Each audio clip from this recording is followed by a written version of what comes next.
So, willkommen zu einer weiteren Folge Forza Motorsport 6 zum zweiten Versuch auf dieser wunderschönen montanischen Strecke. Ich habe das Rennen schon mal gefahren, allerdings war das, ich möchte nicht drüber reden, habe das auch komplett verworfen. Es war grausam. So, jetzt probieren wir das nochmal in neuer Frische. Es ist immer noch derselbe Aufnahmetag, aber eine etwas spätere Uhrzeit. Vielleicht hilft das ja ein wenig, wer weiß. So, Monster alternativ, das heißt, die erste Schikane fällt flach. Finde ich ganz geil. Und wir werden direkt mal eiskalt von jeglichen Autos überholt am Start, weil irgendwie kommt der nicht so aus dem... Alter, das war sehr langsam, der Kollege hier. Was ist mit dem passiert?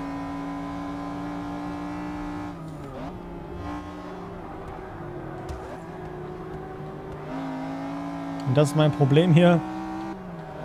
Die bremsen einfach zu viel ab.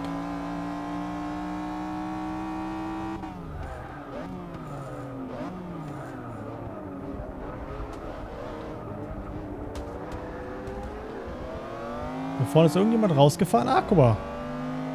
Ferrari. Natürlich noch Traktionskontrolle an. Und Driver-Task-Schwierigkeit habe ich vergessen. Weiß ich gar nicht, was ich hier gestellt hatte ursprünglich.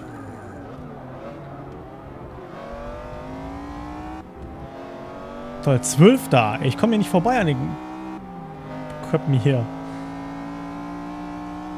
So, jetzt aber hier auf der Geraden kann ich die Power ausspielen, so ein bisschen. Da vorne fahren sie zu dritt und zu viert nebeneinander. Scheiß die Wand an. Junge.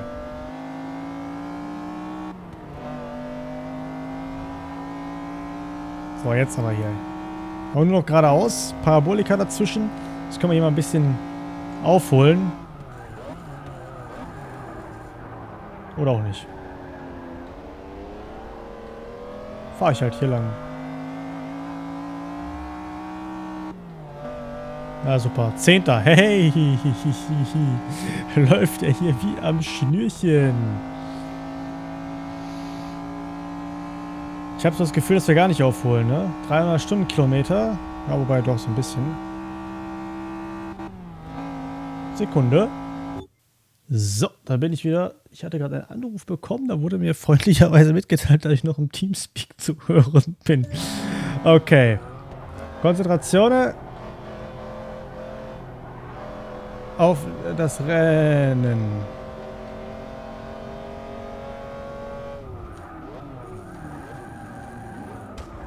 Und erstmal schön crashen. Alter, dass die mich auch nicht da... Guck mal, anstatt der rechts lenkt. Warum lenkt der nicht einfach nach rechts? Ich verstehe das nicht. Wenn ich jetzt hier, dann fahre ich den wieder volle Möhre rein. Ich spule mal einen Ticken weiter zurück.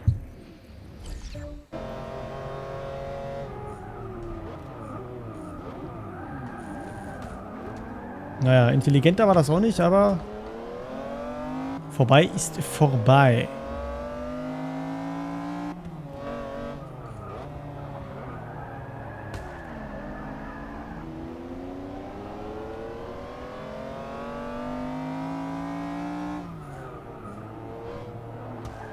Junge, jetzt rammt er mich von hinten. Die alte Socke, was? Reva. Ist nicht wahr.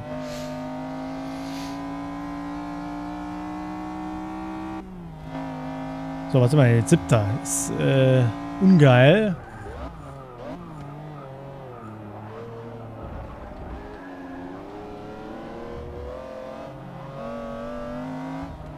So, vorbeigemogelt.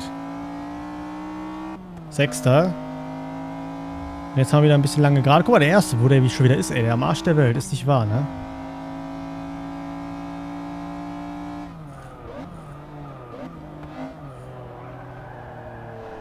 Und ich sagte es schon mal, ich weiß nicht, ob es in der Folge war, die ich jetzt verworfen habe, aber seit dem Update rutschen die Autos extrem nach einer Weile.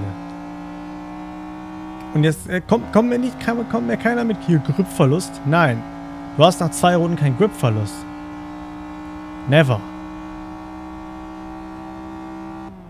Keine Ahnung, was die da fabriziert haben.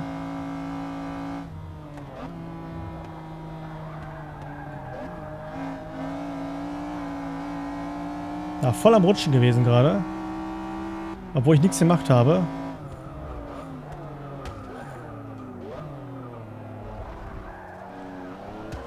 Ja, ey. Vogel. So, 5. Wir brauchen noch 2 Plätze, sonst ist das hier wieder alles für die Katz gewesen. Nur am Rutschen. Guck mal, ich rutsche. Alter, ein Untersteuern, das ist nicht mehr feierlich. Übersteuern. Untersteuern, übersteuern in einem. Der Wagen fährt vorne nach außen und will sich mit dem Heck selber überholen. Ich glaube, ich nehme einfach momentan die falschen Autos.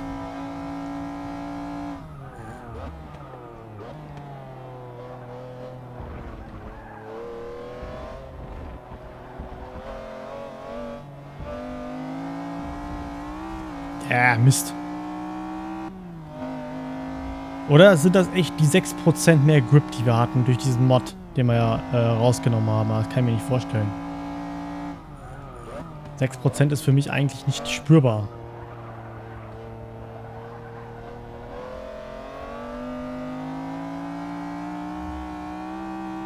Weil 6% mehr Grip gleichgestellt mit Handling wären ja, wenn wir 6 Punkte Handling haben, 6% davon, das wären 0,3 Punkte.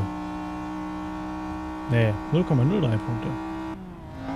Das ist ja Quatsch.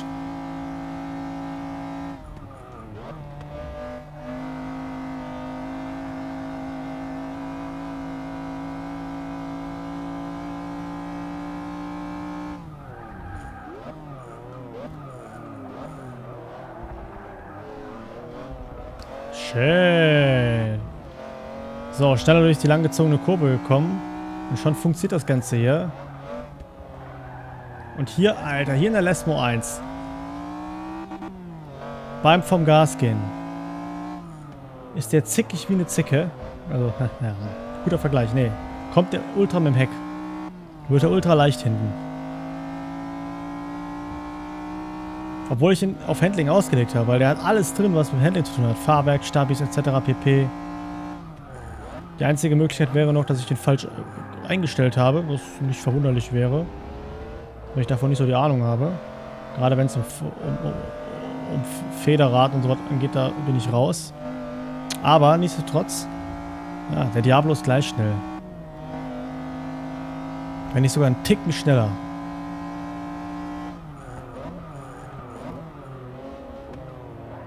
Aber ich habe das bessere Handling.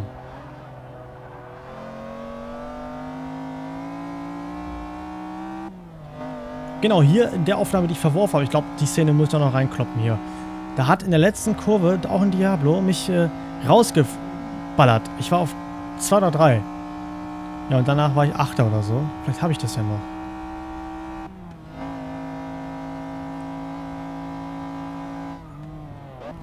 So, runter in den 4. und dann einlenken und dann, das hat nicht ganz geklappt. Eigentlich Vollgas und voller Lenkeinschlag, aber ich war noch ein Ding zu schnell. Normalerweise geht das. Und ich bremse nicht voll. Man sieht es vielleicht unten rechts, habt ihr ja diese Throttle Brake Anzeige.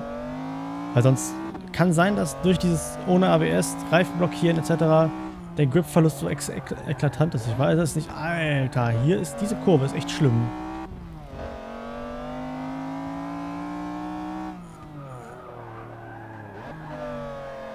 Und das trotz Traktionskontrolle. Müsste ich eigentlich anhaben. Oder habe ich die ausgeschaltet? Nee.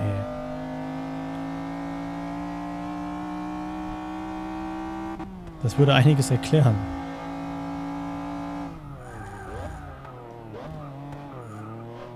Ich bremse jetzt gerade zu früh. Naja, die ist an, die Traktionskontrolle, alles klar.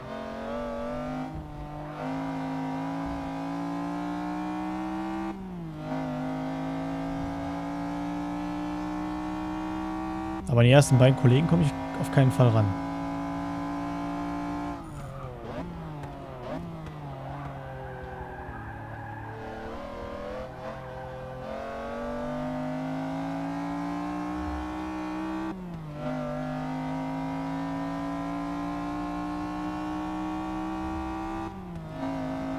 So, gewonnen das Finale im 2. Anlauf. Schön.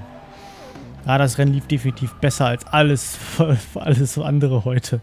Ist schon mal gut. So, Level erreicht man nicht. Hier kriegen wir Level 4. Ich denke mal, dass wir keine... Doch, eine 1,42,561. Wir waren sogar schneller als die ersten beiden Kollegen. Das ist schön. Gibt uns in der besten Liste... Da waren wir schon mal schneller mit einer 2,43. Okay. Aber leider... Hä? 2,43 zu? Komisch, normalerweise werden dann die Zeiten gewertet, die kein Ausrufezeichen haben, auch wenn sie schlechter sind. Naja, ich weiß es nicht. Oh, das war die dritte Serie. Gute Arbeit. Sie haben die Gran Turismo-Staffel in der Geschichte des Motorsports abgeschlossen. Sie sind mit Straßenwagen an die Grenzen des Möglichen gegangen. Jetzt geht es an Wagen, die rein zu Rennzwecken entwickelt wurden. Oh yeah. Profirennen. Erstmal dürfen wir... Achso, preislos für abgeschlossene Gran Turismo-Staffel. Nicht den Aston Martin, den will ich nicht unbedingt haben. Toll! Ich will kein Aston Martin. Even for the most natural-born racing drivers, it takes years of training and mental conditioning to master cars like these. They say the first car race happened as soon as the world's second car was built, and motorsport has been evolving ever since. From the historic sports car races of the 50s to the modern cutting-edge technology of the Formula E racing series. Many resemble cars you see on the roads, though they are merely lookalikes and are very different beasts to their road-going counterparts. But they do look a bit similar, and that's important because, to borrow a phrase from NASCAR, if you win on Sunday, you sell on Monday. These fire-breathing race cars compete in events across the world, where close-quarters racing often becomes a full contact sport on the road to victory. Bei Regen werden die Karten neu gemischt. Bei schlechten Sichtverhältnissen, geringerer Bodenhaftung und Aquaplaning kommt es mehr auf ein Gefühl für die Straße als auf schiere technische Überlegenheit an. Die folgende Serie wird auf Strecken ausgetragen, die für ihre Schlechtwetterrennen bekannt sind. Ernsthaft. Gewitter-Shootout. Wie hört sich...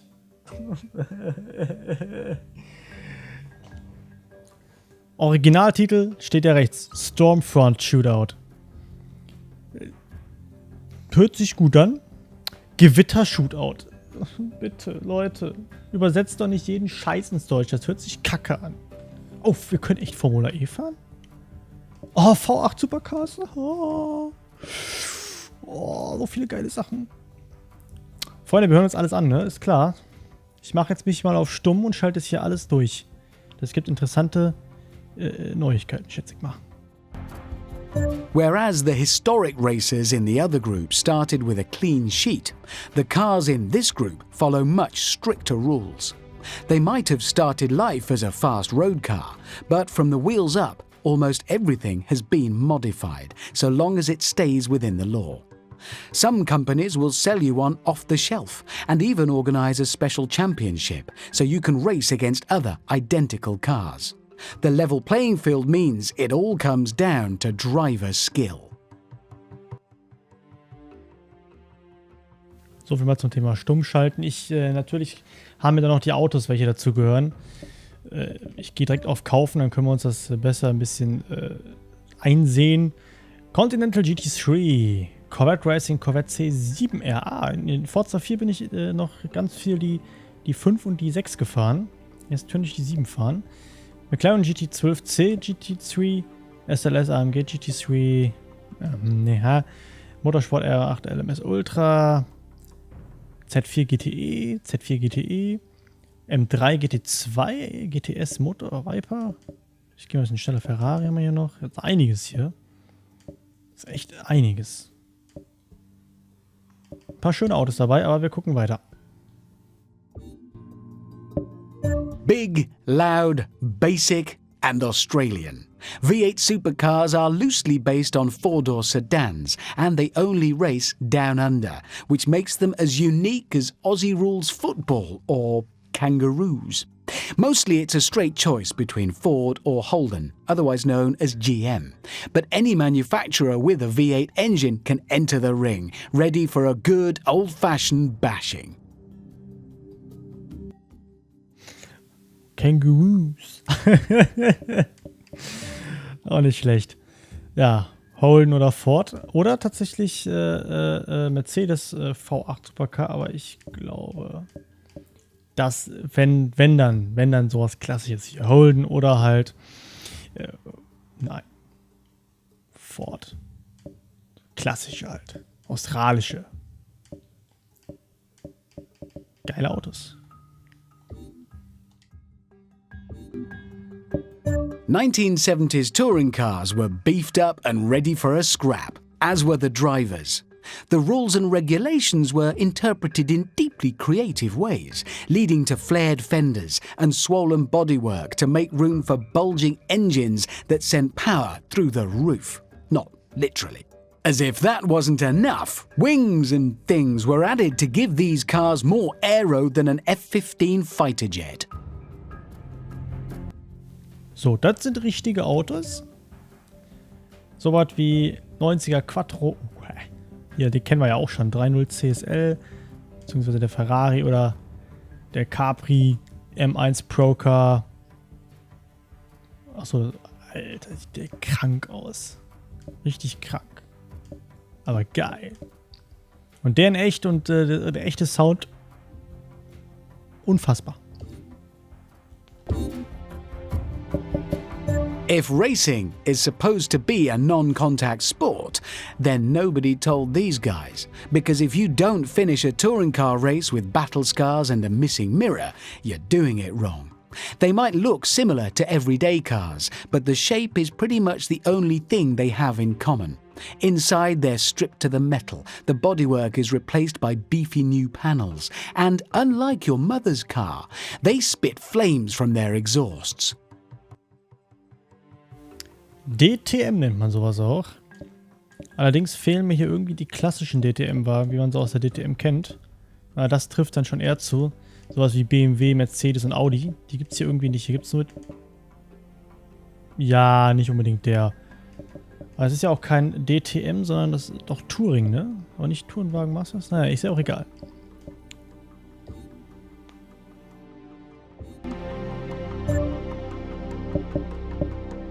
In the 1950s, the rules of sports car racing changed, meaning teams could enter cars that for the first time weren't based on road-going equivalents.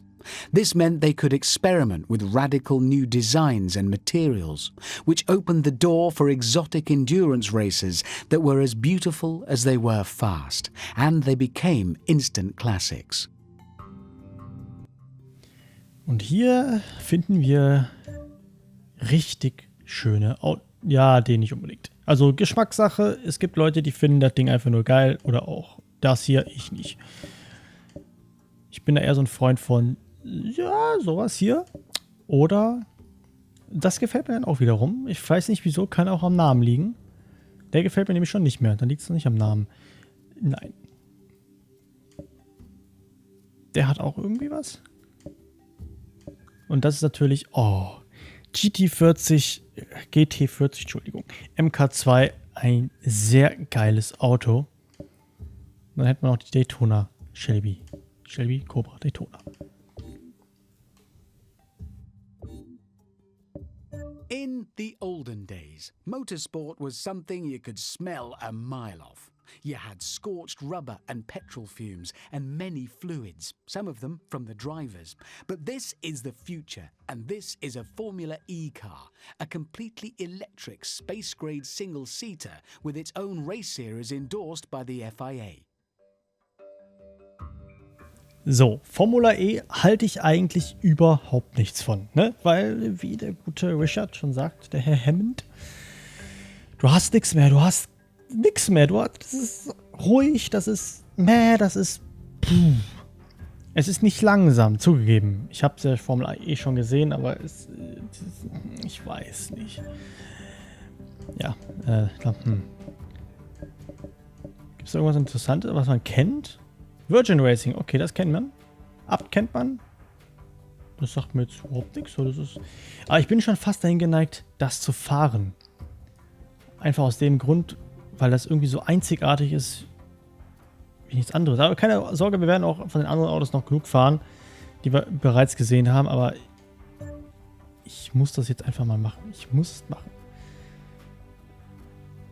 ja, ich muss es machen. Aber es tut mir leid, dass wir in dieser Folge nur ein Rennen geschafft haben, das Finale. Wir haben halt jetzt sehr viel mit Autos geguckt und uns Erklärungen vom guten Richard angehört. Deswegen lassen wir es für heute mal gut sein. Aber morgen geht es dann weiter. Ich weiß nicht, ob ich direkt in die Serie starte, weil ich will diesen Formel-E-Wagen dann doch mal testen. Oder ob wir vorher uns noch ein Schaurennen angucken. Werde ich noch entscheiden. Ihr seht es morgen. Vielen Dank fürs Zusehen und tschüss.